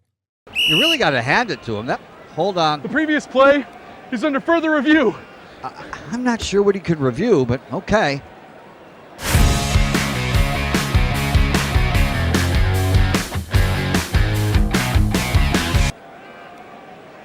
Sure has been a while. Dynamic Hurricane Grill and Wings for the football season. Well, there he is. Oh, what is that? Hey everyone, Olivia Tasley here from Action Sports Jacks to tell you all the different ways you can watch our new 24/7 network. 3 easy steps. You don't even need a pen and paper to write it down. Step number 1, download the app. Search Action News Jacks in your app store either on your phone or your smart TV. Then, once you're on the app, click on that little drop-down menu in the upper left-hand corner with the 3 little lines. That'll show you these options, and boom, right here, click Action Sports Jacks 24/7, and you will be brought to our continuous stream channel. That app can be accessed through all these different platforms. Whether you have Roku, Fire TV, Smart TV, Apple TV, or Google TV, you can find our app. Now, if you don't have access to the app, don't worry, we still got you covered. We're across all social media platforms from Facebook, Instagram, X, YouTube, Twitch. We have a podcast channel. Plus, check out our short reels on our TikTok. Action Sports Jacks 24/7. It's on all the time and everywhere. Summertime means sizzling sales at Nimnick Buick GMC. The #1 Buick GMC dealer in Jacksonville has lots of inventory to choose from with their best price guarantee. Nimnick never charges above MSRP. You can save up to $10,000 off select new GMC Sierras or get rates as low as 1.9%. You know, I'm a truck guy. GMC Sierra, my trim level is an SLT. This one's an Elevation. Pretty good looking color as well. So here at Nimnick Buick GMC, you have a lot to pick from. My father-in-law, he drives this, an Enclave, so I feel like that GMC in the family. 2025 is coming around the corner, which means it's almost time to close out those 2024s this summer. You can schedule a test drive at NimnickBuickGMC.com, and while you're there, check your trade value and customize your payment options. Nimnick is there for you, even on Sundays. Visit the showroom on Phillips Highway or shop online at NimnickBuickGMC.com. Nimnick, your friends in the car business since 1941. GMC, we are professional grade.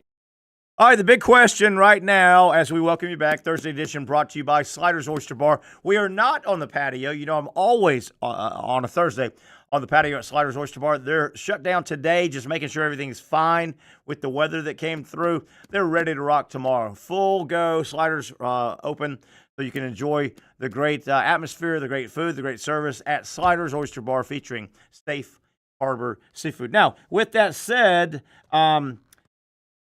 producer extraordinaire Zach Rothrock, do you have your picks? I know Patrick's not with us today. Do you have your 3-on-3 picks that you, me, and Patrick do? I do. I think I might be better off throwing darts at a piece of paper. Whoa, you but got I your do. picks. Where's my pick sheet here? Oh, no, I can't find my pick sheet. Let me try and get our. Oh, here we go. All right, I'll tell you what. We'll go ahead and get our picks out, you and I, and then we'll catch up with Patrick probably tomorrow. I've got my 3. Zach, you want to lead off? We'll go back and forth. What we do, Zach, myself, Patrick Young. Mm-hmm. We have done a week to week through college football, and it can be NFL or college. You could pick. But what we're doing, we started at 100. Not money, just 100. And Patrick and I, we're not big gamblers. We just kind of wanted to see how hard this is. So we started at 100, and here's the rules of our little game. And we're about what? This is week 7. We're 6 weeks into it. We're going into week 7. We started at 100, and we all 3 of us picked 3 games with the spread.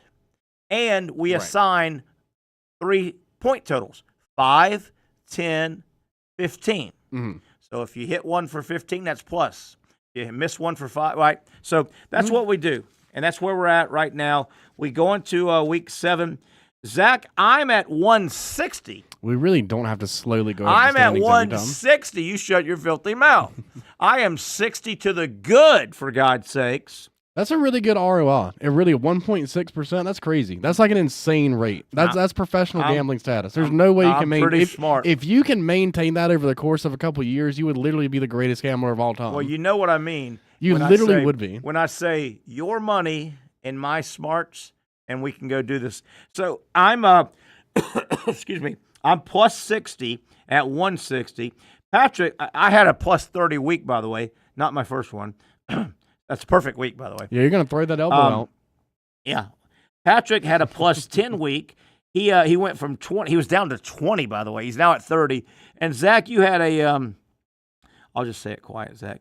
Minus 30. Yeah. Well, I thought that the goal was to pick them wrong, so I really did. So you went from 35. You're down to 5. You're almost in negative number. We need you, Zach. Not yet. Like I said yesterday, I perform when my back is against the wall. All right, here we go, Zach. Your first game. Give me the team. Who's at who and point spread. What do you got? Pick number 1. Yeah, because why not at this point? I'm picking the Jacksonville Jaguars from Duval playing in London. They're catching 1.5 against the Chicago Bears, so plus 1.5. So the Jags get 1.5. Yeah, plus, I think they handled the travel better. And you're saying you're taking the Jags and that 1.5. Yeah, plus it's fun to root for the home team or whatever. All right, so I got you down, Zach. You say Jags are your pick. That's the 5. And even if they lose by 1 point, you'll win because you have a half a point. Seems pretty. Yeah, well, it's 1.5 points. Yeah, I'm saying if they lose by 1, you would win, right? Correct. Still, right? Right. Yep. All right, I got you down for the Jags over in London this Saturday. I'm sorry, this Sunday. Yeah, Sunday morning. Which is 9:30 kick, I do believe. Yeah. I got that down. Okay, with that said, I'll give you my first pick here. Easy money, free money, easy free money. I'm going to go to Dallas, Texas. You've heard of that place. They play a little football in Dallas. I thought about doing this game potentially. I'm not going to Jerry World. I'm going to the Cotton Bowl. Yeah. The good old Cotton Bowl. I thought about it. And I don't care what you guys call it, and I don't care what you politically correct people call it. It's the Red River Shootout, if you ask me, baby. Oh, speaking of which, I've got a good video about that. And? This was the wrong video. My bad. That was your South Carolina guy getting tackled by your No, South check this Carolina out. guy. Speaking of a shootout, did you see the shootout in the Carolina Gamecock game from this past Saturday? Did you see this? What the hell's going on here? It's a taunting penalty. Oh, about the gun. Yeah. So when this penalty happened, I literally said, I want to see it. I want to see, was this worth it? And then they showed the replay, and I said, good God. Did they show it a close-up? I was not expecting that. This video does show a close-up. All right, watch this. Yeah, this is freshman defensive end Dylan Stewart, who has from South Carolina. He He has had a phenomenal season. Late in the game, as you can see, the Gamecocks are down 24-3. This is a third down. They were about to get third quarter. Yeah, they were about whooped. to get Ole Miss off the field, and Dylan Stewart sacks quarterback Jackson Dart. They're going to show the slow-mo. Here we go. Right here. There you go. This is a great sack. Great, but he unloads a whole clip on him. He clipped him. What is that? You can't clip him. That was for one of the most God's sakes. insane things I've ever seen in a football game. You can't unload a clip on the guy. Hey, that's your squad. Hey, you're from the low you know country. What? I mean, you're from the low country. When South Carolina. when I played football, I was an enforcer. I was like a Draymond Green type person. I wasn't that talented, but I was the fight starter. You know what I mean? But never in my wildest dreams would I have imagined mimicking unloading an AK-47 or whatever that was on the guy when he's down. That's nuts. How about that? Anyway, sorry to derail. Thank God they took him out of the game. Thank God. So to answer, no, I'm not a part of the you're PC saying culture. I'm all for calling it the Red River Shootout. You don't think that's the right culture to foster at South Carolina? You know what? Unloading a clip on a guy down on the I ground? like that better than just all shucks, Shane Beamer University, good enough university. I like that better. But that's either here nor there. Let's get back to the. All right, so I'm going Oklahoma. Yeah? I'm going Red River Shootout. Yeah. I'm taking the Texas Longhorns, the number one team in the nation. They are giving up 14.5. I think they'll win by more than. I think they'll win by 3 touchdowns or more. Give me Texas. My second game. I'm going to go. I'll go first here. Let's go way out to the West Coast. Okay. I think USC is done. I think they're cooked. I think they win a couple more games the rest of the year. I will take Penn State. James Franklin and the boys need a big win. He never wins a big game. This will be a watched game. I don't know how big. Penn State is giving up 4 points. I'll take the Nittany Lions -4, game number 2. What say you with your second game, Zach Rothrock? Yes, in my second game, I'm going to take the Washington Commanders over the Baltimore Ravens. The Commanders are catching 7 points. I expect the Ravens to win this game at the end, but the Ravens seem to always play in these crazy games that are decided by 3 points or less at the end, like on the very last play. And the Washington Commanders offense has been What's going on? Where did they come from? Where did they come from? Yeah, I guess he's better. Jaden Daniels is better at running the Cliff Kingsbury system than Kyler Murray was, or something like that. They've just been insanely efficient. It will be kind of interesting to see how the Ravens defense combats the Commanders offense, considering how similar. It'll be kind of like a mirror image of each other in many ways. But I think the Commanders will keep it close. So you've got Washington and Baltimore. Who are you taking? I'm taking the Commanders to cover with +7. You're taking Washington, and they are +7. Because why not at this point? Yeah. They are +7. And do you know where the game is at? That game is in Baltimore. I'm going to underline that. And the Jags are obviously neutral. We're going to call that it's in one. London. All right, so I got you with the Jags plus a 1.5 over the Bears. I have you with the Washington Commanders on the road getting a touchdown. Yeah, full touchdown over 7. Baltimore. How about Baltimore turning it around after one of those 0-2 starts? Oh, yeah. I mean, and even their 2 losses were close. Yeah. So they've been competitive. I mean, they're a team, honestly, for the past 5 or 6 years, they've been a team that I've been expecting to go to the Super Bowl, and they just can't get over that playoff hump. But, I mean, as far as winning a random regular season game, I expect them to be able to win pretty much any one. All right, Zachary, give me your third and final game, and then I'll give you my third. Yeah, and this one. Hey, wait a minute. How many points did you put on the Jags? The Jags was the 5. The Commanders was the 10. Okay, so this will be your 15 points. Yeah, yeah. And you know what? I'm doing this. I'm literally just. If you say South Carolina, I'm going to puke in my mouth. Well, no, but it is in that same wheelhouse. There's only been one South Carolina Gamecock quarterback that has been drafted since I've been born, and his name is Spencer Rattler. Yes, and he will be starting at New Orleans. Yeah, at New Orleans versus the Buccaneers. The Saints are 3.5-point home underdogs, so they're catching 3.5 plus 3.5 for the Saints. Don't do it. I think that this guy has a good chance to take the starting job. He does, man. Don't do it. So you're taking New Orleans +3. +3. Yeah. The Saints always play the Buccaneers tough. At home. So I'm putting you New Orleans +3. There you have it, Zach. Why? And that's your 15 points. Zach, why are you doing this? Because at this point I'm at 5. I got to swing for the fences. Let's go, man. I got you. All right, let me give you my final game. I have, by the way, 10 on Texas, Oklahoma. I'm taking Texas. I have my 5-point swing on Penn State over USC -4. And my final game, I'm going to do a little geography here, if I can. Can I do some geography? We'll see. Some travel, some air travel, some geography, some jet lag. Okay. I will take the undefeated, homestanding Pitt Panthers. They're giving away 3.5 points. They're at home. They are taking on California. I'll take Pitt to cover at home because I like this California team. What time is that game? It's I don't know. It's at I don't know. Because that's like one of those noon games. That could be kind of crazy. Yeah, I would assume that's later in the afternoon. And California has already come all the way over to Tallahassee. Yeah. They are coming back almost all the way. Pittsburgh's near the East Coast. I just thought that's not sustainable. Yeah, I like this Cal team. They play hard. I just think they're kind of wore out right now. They've had 2 heartbreaking losses. They should have beat Miami on a national game. That was last week. Now they got to load it up. I will take Pitt to go to 6-0. I got the Panthers winning by more than 3.5 points. There you have it, Zach Rothrock. What do you think? Right. What do you think? See, so I was happy with your picks? No, I think your picks are solid. So with the Red River rivalry, though, I strongly consider going with Oklahoma for that, just because it's Quinn Ewers' first game back. I feel like he might be a little rusty. I don't think Oklahoma can score. Yeah. That's the thing. I kind of see one of those muddy games that's slow, but I mean, as the name suggests, those games barely turn into that. So I mean, I ultimately didn't go with it because I didn't feel that confident in it, so I see why you're going that way. But with Oklahoma's defense and with it being Quinn Ewers' first game back, I could see that being closer than 14.5, potentially. Well, why didn't you pick it?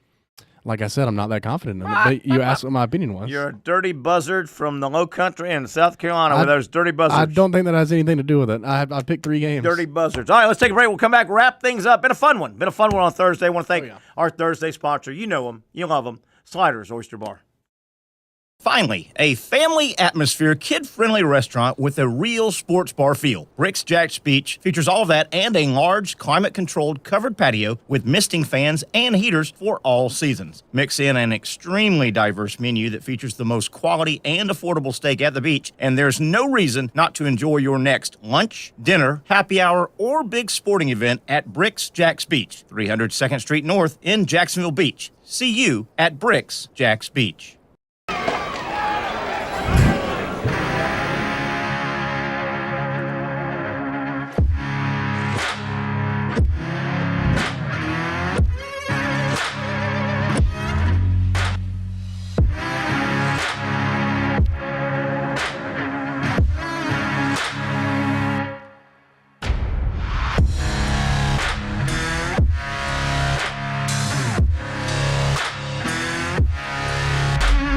For over 20 years, Southeast Orthopedic Specialists has been providing the highest level of orthopedic and spine care to patients throughout Northeast Florida. Now, we're making that same great care even more convenient with Southeast Orthopedic Specialists Direct, a walk-in clinic where you can be seen for pain or injuries with no appointment needed. Staffed by orthopedic physicians and specialists, we offer everything from diagnosis and treatment to imaging and bracing, all with no appointment needed. For more information, hours, and locations, visit our website.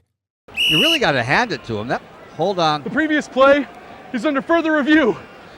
I'm not sure what he could review, but okay.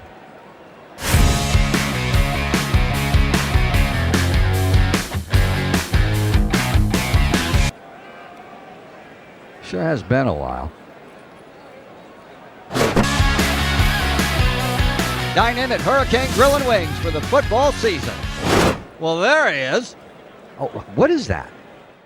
Hey everyone, Olivia Tasley here from Action Sports Jacks to tell you all the different ways you can watch our new 24/7 network. 3 easy steps. You don't even need a pen and paper to write it down. Step number 1, download the app. Search Action News Jacks in your app store either on your phone or your smart TV. Then, once you're on the app, click on that little drop-down menu in the upper left-hand corner with the 3 little lines. That'll show you these options, and boom, right here, click Action Sports Jacks 24/7, and you will be brought to our continuous stream channel. That app can be accessed through all these different platforms. Whether you have Roku, Fire TV, Smart TV, Apple TV, or Google TV, you can find our app. Now, if you don't have access to the app, don't worry, we still got you covered. We're across all social media platforms from Facebook, Instagram, X, YouTube, Twitch. We have a podcast channel. Plus, check out our short reels on our TikTok. Action Sports Jacks 24/7. It's on all the time and everywhere.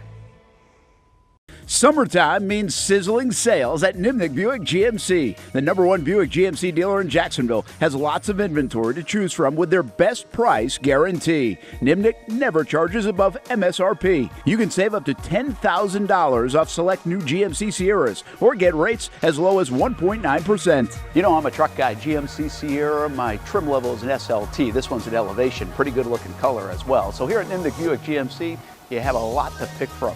My father-in-law, he drives this, an Enclave. So feel like that GMC in the family. 2025 is coming around the corner, which means it's almost time to close out those 2024s this summer. You can schedule a test drive at nimnickbuickgmc.com. And while you're there, check your trade value and customize your payment options. Nimnick is there for you, even on Sundays. Visit the showroom on Phillips Highway or shop online at nimnickbuickgmc.com. Nimnick, your friends in the car business since 1941. GMC, we are professional grade.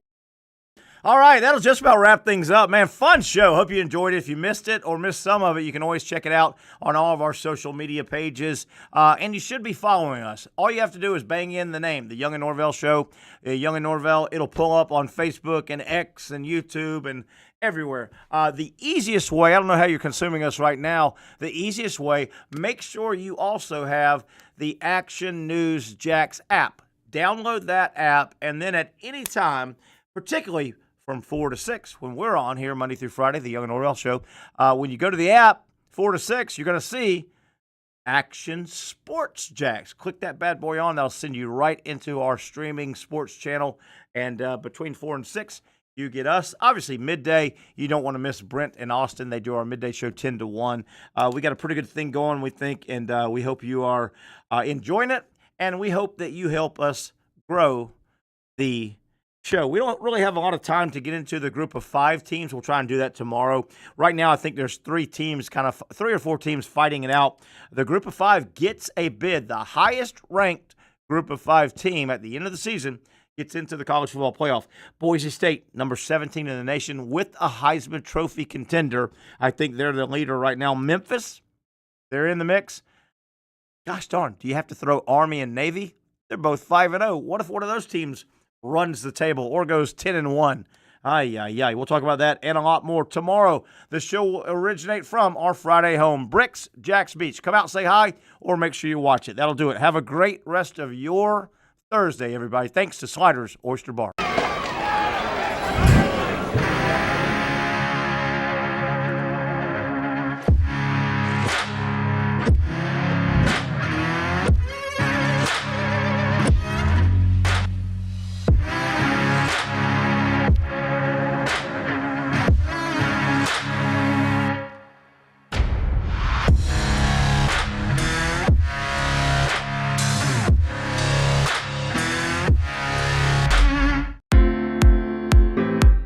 At Southeast Orthopedic Specialists, we know pain and injuries can stop you from doing what you love.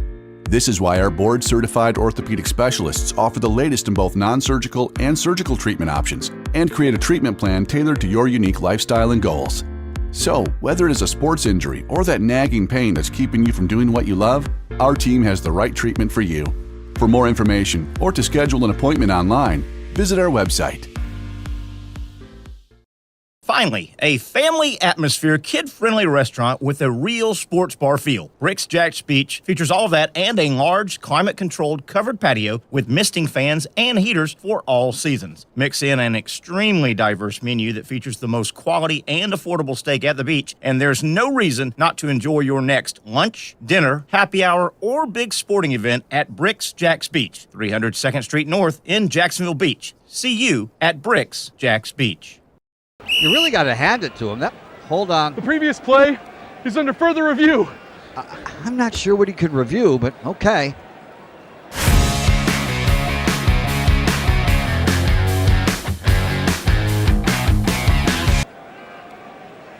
Sure has been a while.